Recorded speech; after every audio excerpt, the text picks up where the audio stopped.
بسم اللہ والصلاة والسلام علی رسول اللہ اما بعد۔ محترم ناظرین، السلام علیکم ورحمۃ اللہ وبرکاتہ۔ آج ہم اس موضوع پہ بات کریں گے کہ دنیا کے اندر پریشانیوں کے آنے کے اسباب کیا ہیں۔ تو ایک سبب یہ ہے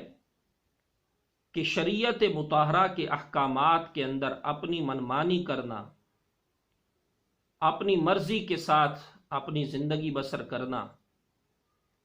تو اس بنا پر دنیا کے اندر انسان کو پریشانیوں کا سامنا کرنا پڑتا ہے۔ ارشاد باری تعالی ہے،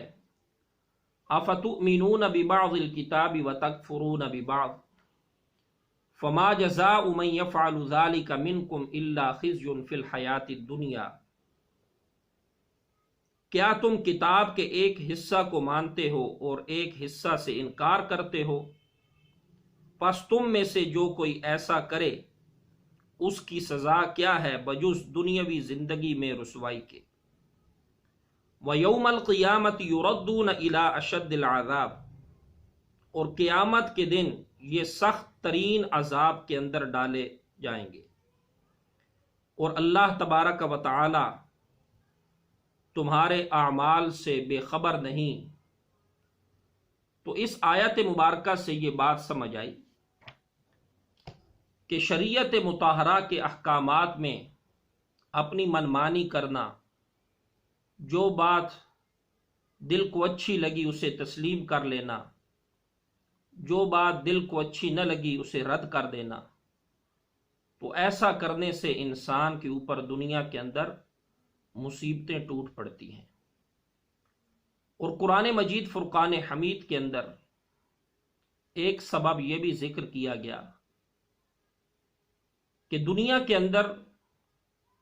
بے حیائی کو عام کرنے کے لیے کوشاں رہنا، اس بات کو پسند کرنا کہ لوگوں کے اندر بے حیائی عام ہو، فحاشی عام ہو، تو اس کے نتیجے کے اندر بھی انسان کو دنیا میں پریشانیوں کا سامنا کرنا پڑتا ہے۔ اور اسی طریقے سے قرآن مجید کے اندر اگر غور کیا جائے تو یہ بات بھی سمجھ آتی ہے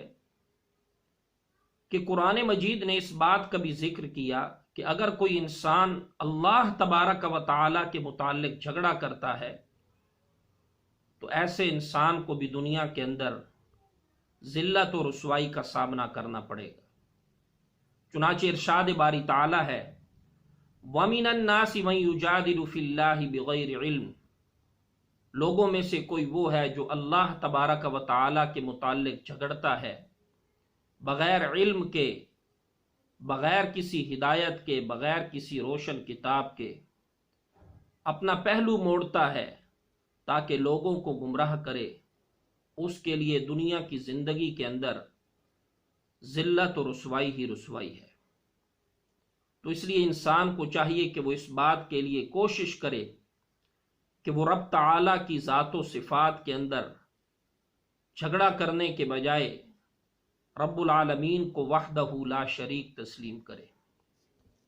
اسی طرح نبی آخر الزمان صلی اللہ علیہ وسلم نے بھی دنیا کے اندر پریشانیوں کے آنے کے اسباب کا ذکر کیا۔ چند ایک اسباب رحمت کائنات صلی اللہ علیہ وسلم کے ارشادات کی روشنی کے اندر آپ سماعت کریں۔ غالباً حضرت ابو عامر رضی اللہ تعالی عنہ سے روایت ہے کہ نبی آخر الزمان صلی اللہ علیہ وسلم نے ارشاد فرمایا، لَيَكُونَنَّ مِنْ أُمَّتِي أَقْوَامٌ، جب میری امت میں ایسے لوگ پیدا ہو جائیں گے جو زنا کاری اور ریشم کا پہننا اور گانے بجانے کو حلال بنا لیں گے اور شراب پینا حلال بنا لیں گے، اور کچھ متکبر قسم کے لوگ پہاڑ کی چوٹیوں پر چلے جائیں گے، چرواہے ان کے مویشی صبح و شام لے کر آئیں گے اور لے کر جائیں گے، اور ان کے پاس فقیر حاجت لے کر جائیں گے، اور ٹالنے کے لیے وہ امراء مالدار متکبر قسم کے لوگ کہیں گے کل آنا، تو رات کو اللہ تبارک و تعالی ان کو ہلاک کر دے گا، پہاڑ کو ان کے اوپر گرا دے گا۔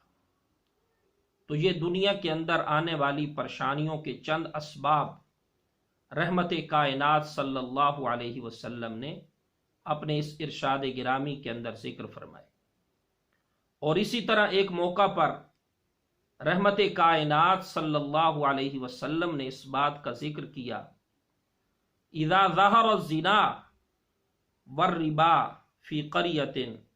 قد احلوا بانفسہم عذاب اللہ، کہ جب کسی بستی کے اندر زنا اور سود عام ہو جائے تو انہوں نے اپنے لیے اللہ تبارک و تعالی کے عذاب کو حلال کر دیا ہے۔